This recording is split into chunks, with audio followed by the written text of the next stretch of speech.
जादुई तोता। एक छोटे से गांव में एक गरीब परिवार रहता था।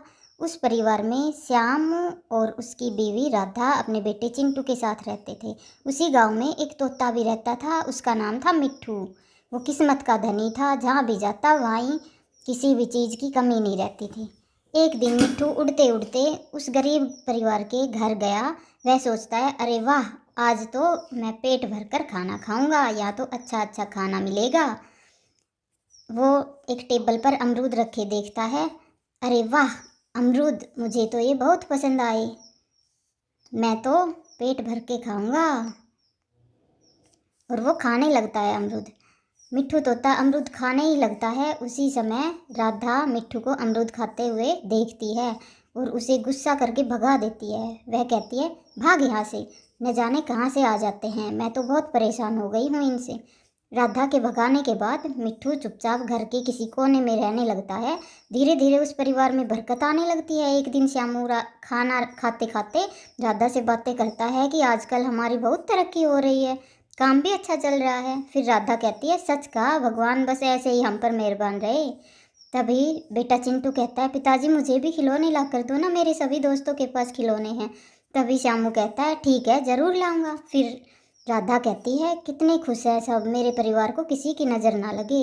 एक तरफ उनकी बातें चलती रहती है तो दूसरी तरफ मिट्ठू तोता भी रसोई में अमरूद खाते रहता है और कहता है, मज़ा आया, मज़ा आया, अमरूद खाकर मज़ा आया, अमरूद खाया मज़ा आया। तभी रसोई में राधा आती है और मिट्ठू तोते को अमरूद खाते देखकर बहुत गुस्सा होती है और वह तोते को बाहर निकालने के लिए पिंजरे में अमरूद रख देती है। मिट्ठू जब अमरूद खाने के लिए जाता है तो पिंजरे का दरवाज़ा अचानक से बंद हो जाता है और उसमें वह फंस जाता है। वह चिल्लाता है, मुझे बचाओ, मुझे बचाओ। अगले दिन राधा पिंजरा उठाकर मिट्ठू को दूर बाहर छोड़ देती है। अगले दिन मिट्ठू के जाते ही उनके घर में आई बरकत धीरे धीरे कम होने लगती है। उन्हें बहुत घाटा होता है। राधा कहती है, ये क्या हो रहा है, अचानक से इतना सब कैसे बदल गया, अभी तो सब कुछ अच्छा चल रहा था। तभी श्यामू बोलते हैं, लगता है भगवान हमसे रूठ गए। और चिंटू भी कहता है, अब तो मेरे खिलौने भी नहीं आएंगे, और कहकर रोने लगता है और फिर बाहर चला जाता है। कुछ दिन बाद मिट्ठू तोता वापस उसी घर में आ जाता है और कहता है, मैं वापस आया, मैं वापस आया, तुम अब तो मैं जमकर अमरूद खाऊंगा। और अमरूद खाने लगता है। कुछ देर बाद राधा आती है और मिट्ठू को देखकर कहती है, एक तो घर में पहले से ही इतनी दिक्कत चल रही है और ऊपर से ये तोता मुझे परेशान करने आ जाता है।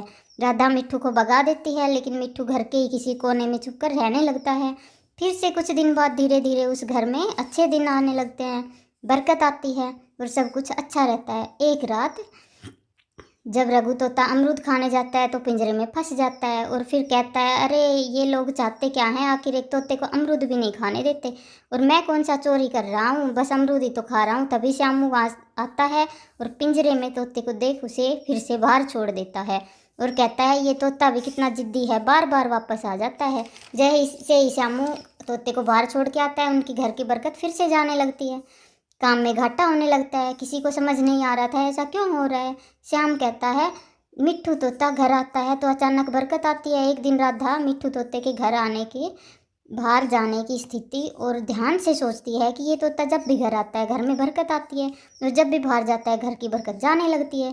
कहीं ये जादुई तोता तो नहीं है। अब राधा को जादुई तोते का रहस्य समझ आ जाता है और वह जादुई तोते का इंतजार करती है और कहती है कि अब की बार मैं इस तोते को कहीं नहीं जाने दूंगी। राधा मिट्ठू का बहुत इंतजार करती है, लेकिन मिट्ठू तोता उस घर में कभी नहीं आता।